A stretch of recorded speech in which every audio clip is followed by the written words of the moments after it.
Hey guys, Tech Lifestyle here. Right, hope you're all doing well. Sorry I've not been on for a couple of days.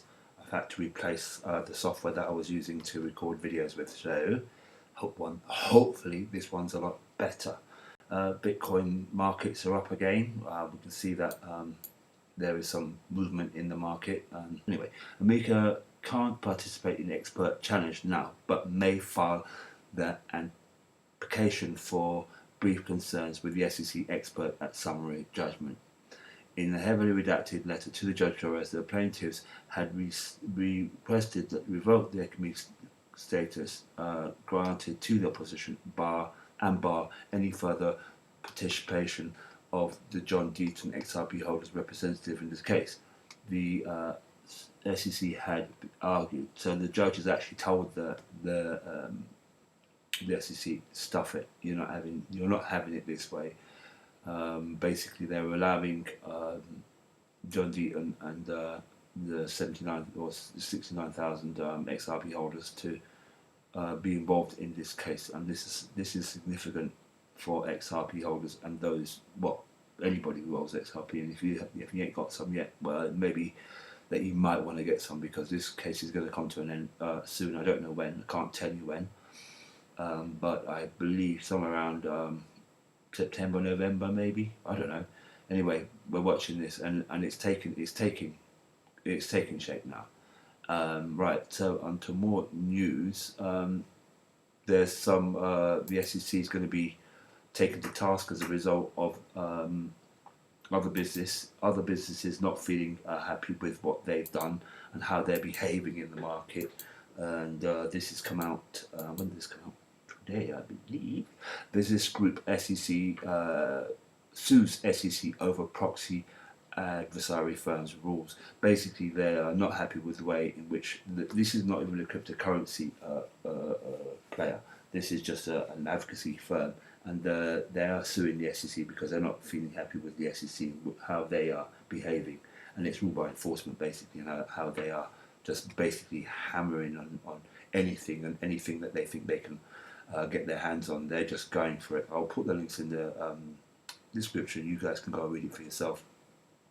But really what I wanted to play you was from Toomey, who actually blasted the SEC and really came down heavy on them and really is laying it out. We need regulation at the end of the day, and I hopefully soon we'll get them.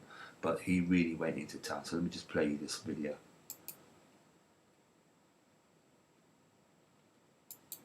When it plays. Good boy. Hold on. Hopefully it'll play soon.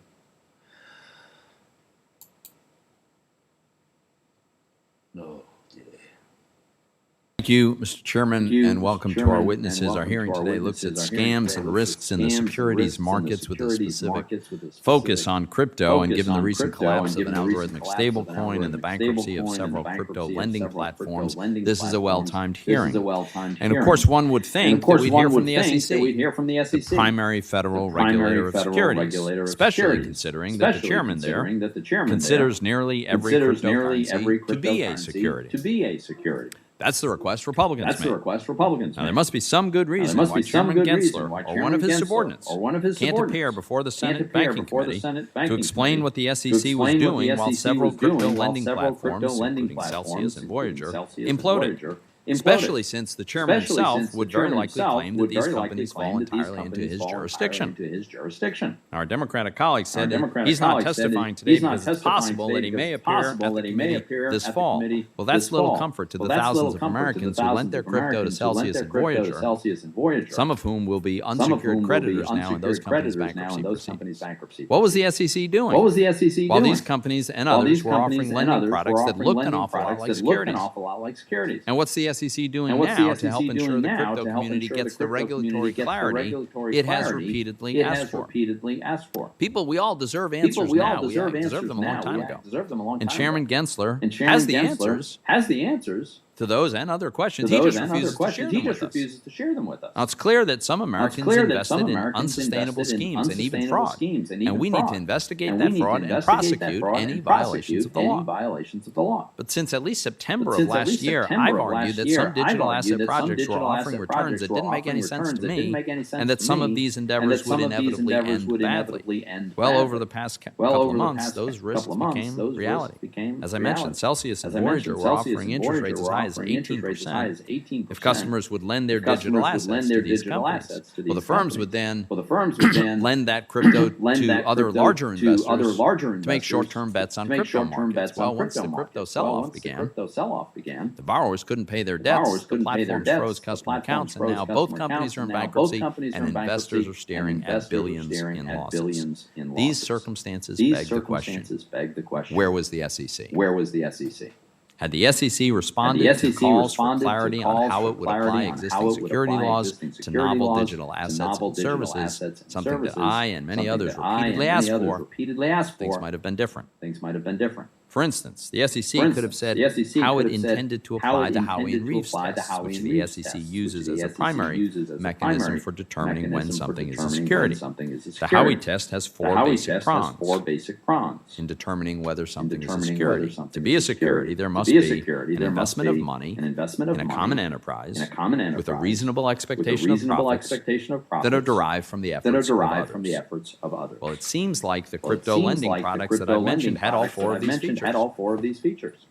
The SEC almost certainly believed that too, because in February they went after BlockFi for offering a similar lending product. Here's the problem with the SEC refusing to publish regulatory clarity about when digital assets or services are securities. In the absence of that clarity, you're left with this ad hoc approach to consumer protection known as regulation by enforcement. Now, there are at least four problems with this capricious and unevenly applied strategy that the SEC is pursuing. One, it's a serious challenge for any well-meaning innovator striving to comply with existing laws and regulations if he doesn't know how they'll be applied. Number two, stifles innovation. Market participants who lack the benefit of understanding the SEC's thinking prior to designing a product, they may never create something that could be very useful to consumers out of the fear of how the SEC will interpret. Number three, creates a legal gray area that allows entities with a higher tolerance for legal risk to offer products that might be very bad for consumers. And number four, it's ineffective. Just ask those who lost money on these crypto lending projects. Let me give another example. When the SEC announced insider trading charges involving a former Coinbase employee last week, it claimed that the offenders had illegally traded 9 digital assets that were securities. Now, the SEC, finally, in their complaint, they lay out the reasons why they believe these digital assets are securities. I'm very skeptical of their arguments. Yet they've still failed to disclose the rationale publicly before launching the investigation. That kind of approach is patently unfair to investors and developers alike.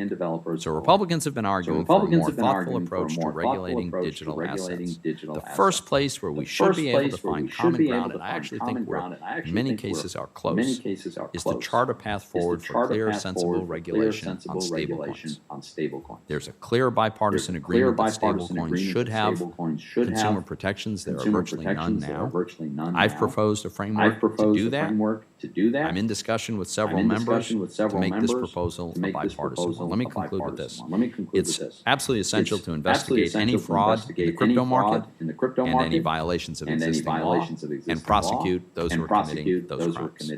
So while I appreciate today's hearing topic, it's a missed opportunity without having the SEC here. Moving forward, I hope my colleagues will take a balanced look at these technologies, studying both the consumer risks that we need to deal with, that we'll, I think, hear about today, but also the enormous potential for consumer benefits that distributed ledger technology can bring. Thank you, Mr. Chairman. Thank you, Mr. Chairman.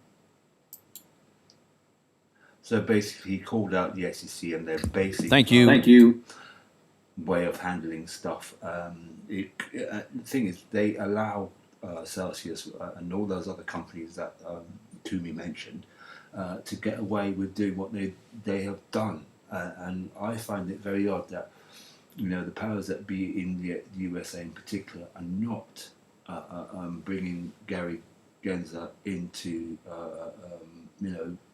to bear for all what he's done. He has actually messed up. He's not allowed innovation within the USA, and he's kind of preventing innovation to a certain extent globally, because most people look towards the USA for regulations and stuff like that, because they set the standards, supposedly.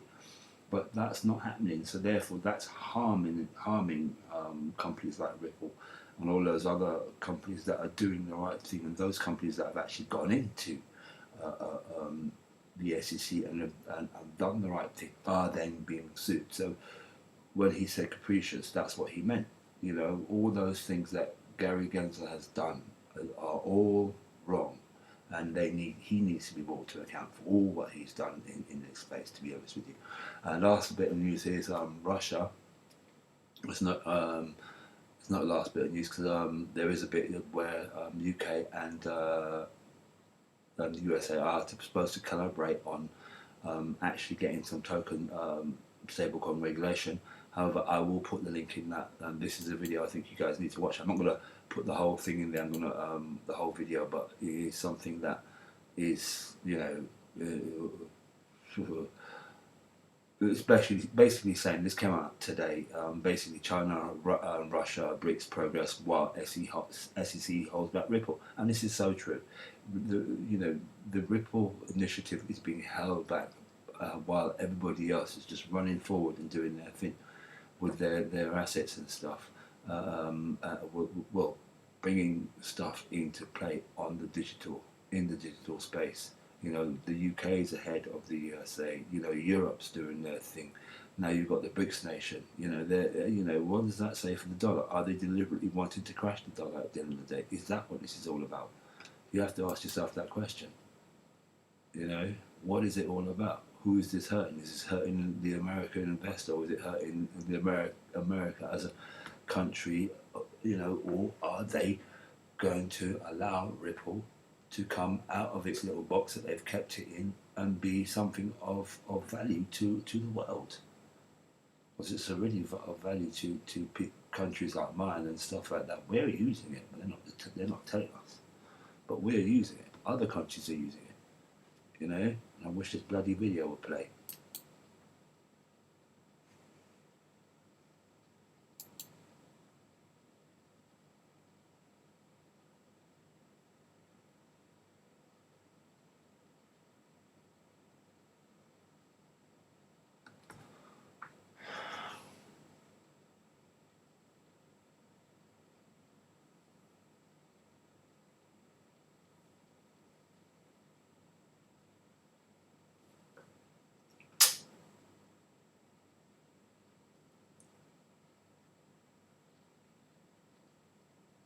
Come on.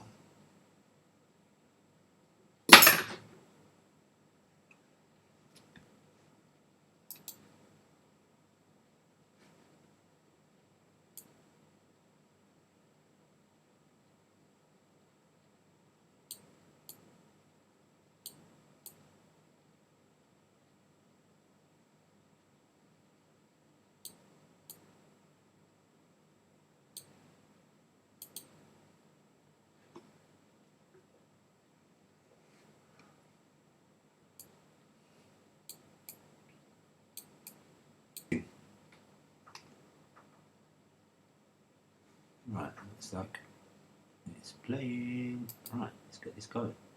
Hopefully it will play. Putin and China just did the unthinkable, and the West is in big trouble. The alliance between Russia and China is awesome. I mean awesome in a dramatic shift of the entire world economic order kind of way. What happened this week is absolutely groundbreaking and was probably the biggest story of the last 30 years, but it hardly got any news coverage at all. Seriously, one of the most important stories of our lifetime happened this week, and almost no one covered it.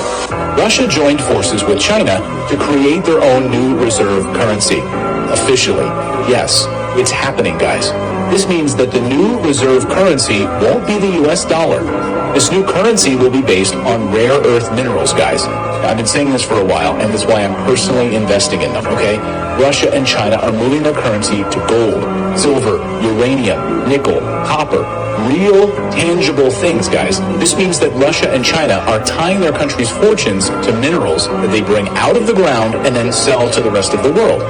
Just look at how Russia started stockpiling gold over the last 20 years, while the United States went further and further into debt and printing money. Just look at this chart. This is gold. Astonishing. And this was all happening right out there in the open. Here was a headline 2 years before the war with Ukraine broke out. China and Russia ditched dollar and moved toward financial alliance. Yeah, and everyone else was ignoring it. We've had some recent dollar strengthening a little bit, but that's peanuts compared to what's actually happening, because these BRICS nations have been in the midst of a 20-year plan to de-dollarize. De-dollarize. Even before the Ukraine conflict started, both China and Russia were stockpiling gold and working on denominating transactions outside of the United States dollar. It was another secret that was all right there out in the open for anyone to pay attention to. This is a massive challenge to the US dollar, which isn't based on gold or anything. It's actually based on debt. Yes, the US dollar is a debt-based currency, and the United States is $30 trillion in debt. China and Russia are sitting on mountains of minerals that the United States and Europe are clamoring for. Frankly, they're begging for them. So now you know what's really going on, really. You know, they're moving ahead. They're not waiting for the USA.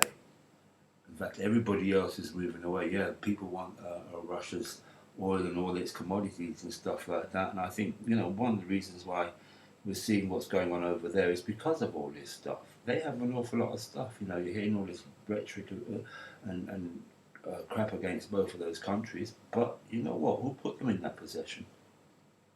American dollars. And the overprinting of American dollars. I'm sorry, America, but that's your issue. Now, what are you going to do about it?